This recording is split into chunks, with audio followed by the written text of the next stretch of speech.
What if I told you that the war between Iran and Israel isn't just about missiles, politics, or religion? What if I told you, this war has been building since ancient times? Since kings walked the deserts, empires clashed with fire and bronze, and two very different worlds rose side by side. This is not just about bombs. This is not just about the headlines. This is about history. And if you don't understand the past, you never understand the war. This is Voices of the Forgotten. And this is the story of Iran versus Israel. The ancient bond. Long before Iran and Israel were enemies, they were allies. 2,500 years ago, Persia was the most powerful empire in the world. Under Cyrus the Great, the Achaemenid Empire stretched from modern-day India to the Mediterranean. And it was Cyrus who did something no other king had done. He freed the Jewish people. After Babylon had destroyed Jerusalem and exiled the Jews, it was Cyrus of Persia who conquered Babylon and allowed the Jews to return and rebuild their temple. The Bible even calls him a Messiah, the Anointed One. In those days, Persia and Israel weren't enemies. They were partners in rebuilding a nation. But that alliance would not last. From allies to opposites. As centuries passed, the world changed. Persia became Iran. Israel vanished under Roman conquest. Then came Islam. By the 7th century, the Islamic conquest had swept across the Middle East. Persia became a center of Shiite Islam. Meanwhile, Jews scattered across Europe, North Africa, and parts of the Middle East, including Persia. For centuries, Jews lived in Persia under Islamic rule. Sometimes protected, sometimes persecuted. But something had shifted. They were no longer allies. They were no longer equal powers. By the time modern Zionism rose in the 19th century, Iran was a deeply religious kingdom, ruled by shahs and clerics. Then came the spark that lit the modern fire. 1948, a new enemy. When Israel declared independence in 1948, the Middle East erupted. Arab states immediately declared war.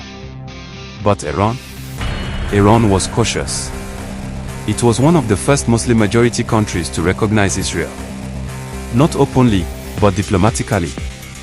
Trade, intelligence, even oil flowed quietly between Tel Aviv and Tehran. But under the surface, the religious clerics in Iran were boiling. To them, Israel wasn't just another country. It was a Western-backed experiment in the Islamic heartland. And they would wait and watch until their moment came. 1979, revolution and hatred. In 1979, Iran exploded. The Shah, a Western-backed monarch, was overthrown. And in his place rose Ayatollah Khomeini. With him came a new doctrine: Israel must be destroyed. Overnight, Iran cut ties. The Israeli embassy in Tehran was handed to the Palestinians. Iranian crowds chanted death to Israel. And thus began the true modern war. But it was not fought on open fields. It was fought in the shadows. The shadow war begins. Throughout the 1980s and 90s, Iran and Israel fought through proxies. Iran armed and funded Hezbollah in Lebanon, a militant group that launched countless attacks on Israeli soldiers and civilians.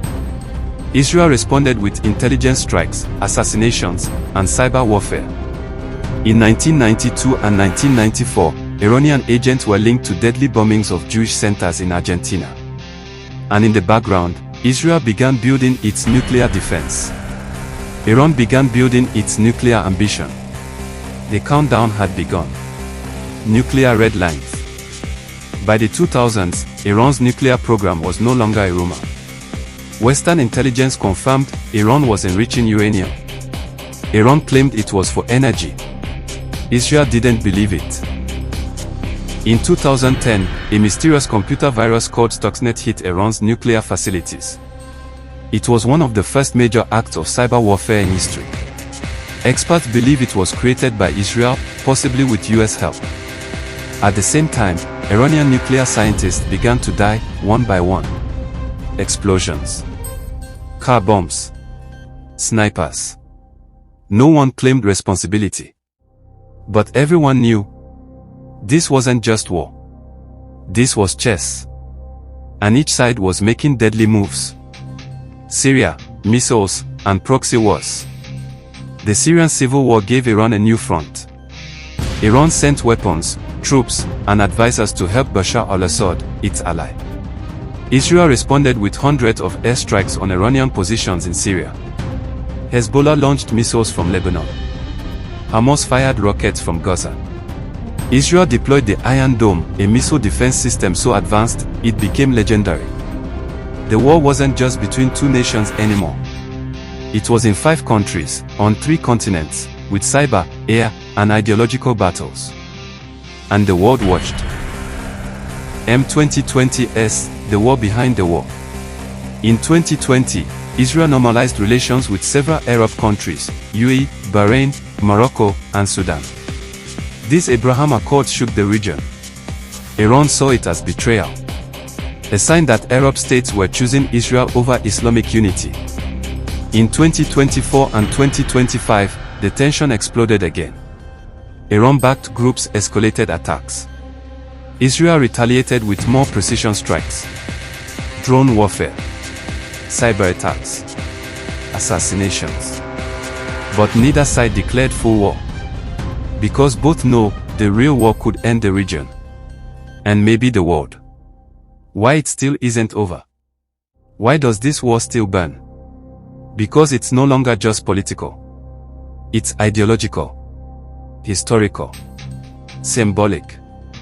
To Iran's regime, Israel is an invader, a Western outpost in Islamic lands.